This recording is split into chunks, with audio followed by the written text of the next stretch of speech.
I simulated the NHL season 10 times in a row with 10 different teams, and here is what I found. How's it going, everyone? Johnny Superbman here, and we're about to get started with our next GM mode commentary. I know the team, I know the story, I'm almost ready to go, but I want to do some experiments with franchise mode first, and this is what this video is all about. This took so long, longer than a Willie Nylander back check, so grab a beer, don't spill it, take a deep seat, and prepare yourselves, because there might be some stats and some facts that piss off a lot of hockey fans. Let's start with the team that won the most Stanley Cups over 10 different simulations. Can you guess which team it was? No surprise here. The Florida Panthers. For God's sakes, they won another 4 Stanley Cups. They beat the Avalanche in the finals twice, and they beat the Edmonton Oilers twice. Could you imagine McDavid losing again in the finals to the Florida Panthers? Brutal.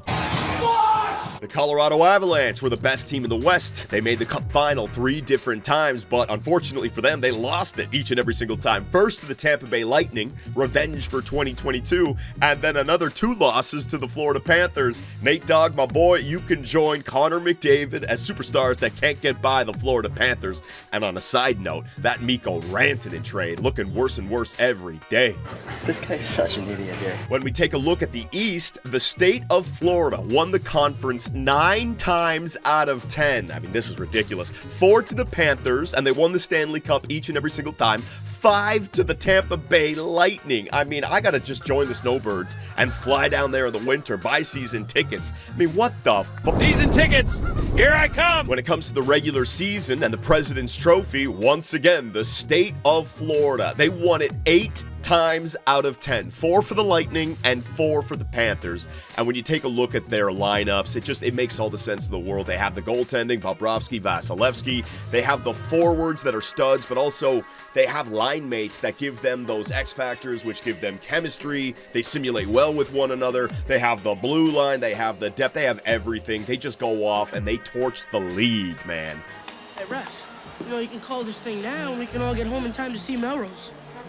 What's on front of you guys right now is each different simulation with every team and all the stats recorded onto one table. This took a long time to do, so you goofs better end up liking the video. Lots of numbers on the screen, lots of stats, lots of facts, so let me explain this for you. First, the best regular season team. The team that averaged the most points over 10 different simulations, the Tampa Bay Lightning, with an average point total of 107. Although, they missed the playoffs 1 year, only getting 81 points, so you still can't have that anomaly year, right? The Colorado Avalanche, they had the single highest points for one season with 124, but they also had a weird year, missing the playoffs with 75 points. How do you have a year with 124 and have a season where you only get 75? The same simulation, the same team, so you can have that step back year. I gotta be worried about that. You could create, quote-unquote, the best team and still miss the playoffs. Are you kidding me? Missed the playoffs again? Useless! Come on! There was only one team to make the playoffs each and every single year, the Toronto Maple Leafs. Man, EA Sports might have got it right, because Toronto playoff bound,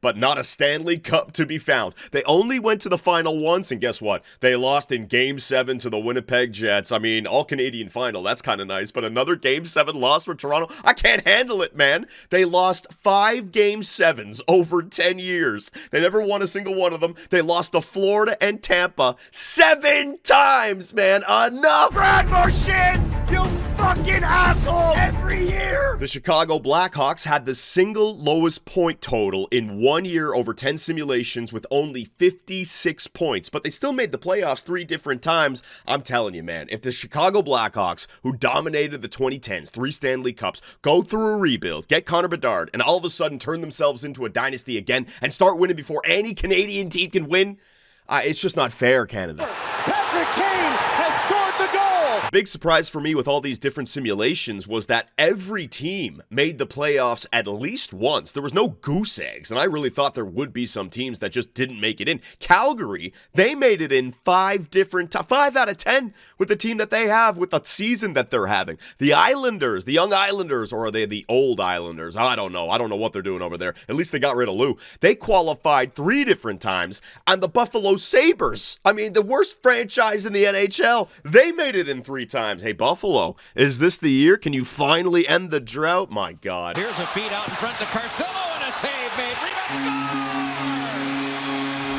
There were only 2 teams to make the playoffs only once in 10 different simulations. Can you guess? First, the Anaheim Ducks, even though they're at the top of the Pacific as of today. In NHL 26, the roster is just not there. Beckett Seneca is a 76 overall, for God's sakes. And don't even get me started on Leo Carlson. He's an 84, whilst Connor Bedard is an 88. There goes that EA Sports European tax again. I guarantee you, if Leo Carlson was drafted by the Vancouver Canucks, he'd be a freaking 94 overall by now. And the second team to make the playoffs only one time in 10 years, the St. Louis Blues. Now, EA might have got this right, not having a good season. And when I look at their team on paper, it's just too many two-way forwards. It's just too many playmakers, like guys who don't shoot the puck, right? And we all know when it comes to franchise mode, it's those advanced analytics that you want to look for. Oh my God, and alone! Oh! And in his first career game, Jared Vesey with the overtime winner. Here's the table of all the top goal scorers across 10 different simulations. Only 3 guys made the top 9 each time. My boy, Nathan MacKinnon, had the highest average at 55.9 goals per year. Austin Matthews in second with 55.6, and Nikita Kucherov in third with 51.1. Now, Pasternak had a higher average than Kucherov, but he actually missed out on the top 9 1 year completely, probably because Boston just doesn't have the same players that Colorado or Toronto or that Tampa has, right? Now, when you look at McDavid and Draisaitl, this is interesting. Both averaged just over 46 goals per year, and neither one of them ever won the Maurice Richard. You're talking about 2 of the best, if not the best players in the NHL, and they didn't take home any hardware. I think when it comes to the simulation in franchise mode, these guys are taking goals away from one another. The team Edmonton is still good. They didn't win a Stanley Cup, but they did perform. They got to the playoffs. They got to the finals, right? But instead of Connor having 100 assists and Leon having 50-plus goals, they both play the same game, essentially. It also doesn't help that Zach Hyman can put up 30-goal seasons. This is an example of having too many shooters on one line. Shot frequency is a hidden stat that all players have, and Edmonton has 3 guys who all shoot the puck the same amount.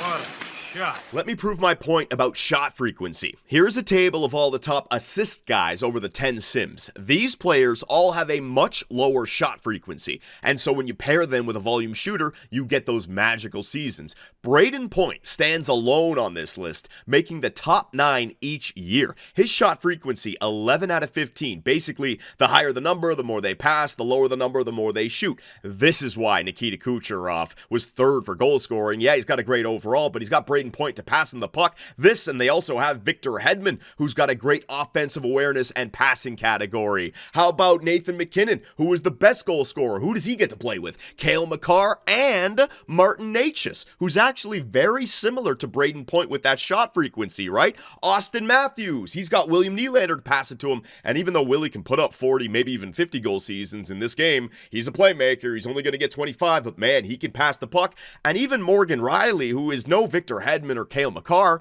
look at his passing, look at his offensive awareness. They are elite, turning this trio into a goal-creating machine. Nylander again. Walks in, looks for Matthews, he shoots, he scores! I think that's the key to having a good simulation in this game. Obviously, you want high overall players, you want chemistry, but a volume shooter with the high overall and then supported by playmakers, and you can just dominate, right? So here's a table of all the top shooters over the 10 different sims. I don't care about goals, I don't care about shooting percentage, just the guys who average the most shots per year. And guess who it was? The greatest goal scorer of all time, Alexander Ovechkin. He's got a shooting frequency 2. I mean, he shoots everything. And he plays with Dylan Strome and John Carlson, so the shots just pour in. Nathan MacKinnon is up there, Pasternak, Matthews, all at the top. But look at this outlier right here. The Dream, Nazem Kadri, averaging 348 shots per simulation. What the hell is this? I looked at his attributes, and his shot is actually 5-star. He's not a sniper, but guess what? His shooting frequency is 4. Making him shoot the puck more than Leon Draisaitl or Connor McDavid. I mean, what the So in my infinite wisdom, I got the bright idea to try out my theory using Naz Kadri as my lab rat. I traded all the top assist guys over to the Flames. Braden Point from the Tampa Bay Lightning, Martin Necas from the Colorado Avalanche, also Cale Makar from the Vancouver Canucks, Quinn Hughes, and I edited the lines for the Flames, surrounded Kadri with these players, and simulated to the end of the year. The Flames obviously made the playoffs. I mean, which team wouldn't, acquiring these 4 players, with a record of 44, 32, and 6, and Nazem Kadri finished the year with 50 goals, 43 assists, and 93 points. I told ya, I'm a genius. All the playmakers' numbers were down because, I mean, there was only one guy to pass the puck to, but Kadri had the greatest year of his career, shooting everything that came his way. He also jumped from 87 up to 89, so what's he going to do in year 2? Score 55? Score 60? And if you take a look at Nathan MacKinnon, his points, his goals, his shot totals are way down because there's no Makar or Necas to pass him the puck. So it's not enough to just have one guy. It's not enough to just have a shooter or a bunch of playmakers. I'm telling you, look at what happened when you put a volume shooter and you surround him with playmakers. Tees up the puck with the knuckle puck. So if you're trying to create a dynasty in this game, you need shooters. And what's great about the offseason now, in franchise mode, you can actually have a conversation with any player and tell them to shoot the puck more or tell them to pass the puck more, right? So within 3, 4, 5 years, you can turn whatever player you want into the shooter or into the passer that your team needs. For the Washington Capitals at young Eichel, considering pass, score! All the other stats and awards in this game are influenced by scoring. I don't care how good the defenseman is. Without a true shooter, the D-man will not win you a cup on his own. And the same goes for goaltending in this game. If you have a President's Trophy contending team, not even a winning team, a contending team, your goalies will have good seasons, right? If your team is missing the playoffs, a 99 overall goalie will have average stats. Plus minus, same thing. It's all about team success. President's Trophy winning teams always have the top plus minus players. Shooting percentages fluctuate from year to year. I mean, Austin Matthews in one of the simulations had 71 goals. Another year he had 42, almost a difference of 30, right? The one thing that you can bank on in this game is shot totals. And when you look at the player awards, you see what I mean. The Art Ross, Maurice Richard, Hart, and Ted Lindsay are all dominated by the shooters. Austin Matthews is a damn cheat code in this game, right? Same with Nathan MacKinnon. Pasternak is in there a few times. Same with Kucherov and Point. I mean, where's Connor McDavid? Where is Leon Draisaitl? You see the point that I'm trying to make. And the Selke is dominated by either Anze Kopitar or Sidney Crosby. I'll have to break down the Selke in a future video. This has been an elusive award for me for years, man. I gotta figure it out.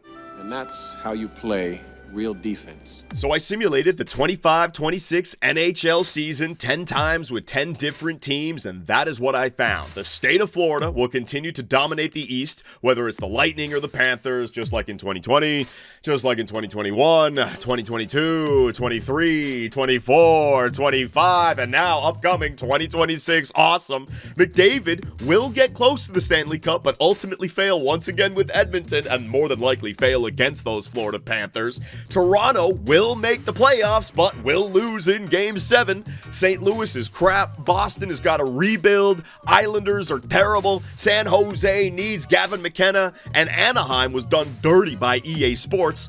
And apparently, Nazem Kadri will be the most sought-after secondary goal scorer for every contending team this year. Maybe that should be my next video. Who should trade for Nazem Kadri? I gotta say, Montreal. Yeah, you might not get Crosby, but how about a secondary goal scorer in Naz Kadri? Imagine Toronto versus Montreal, first round of the playoffs, and they have Kadri on their team? Oh, cinema. So let me know what you guys think.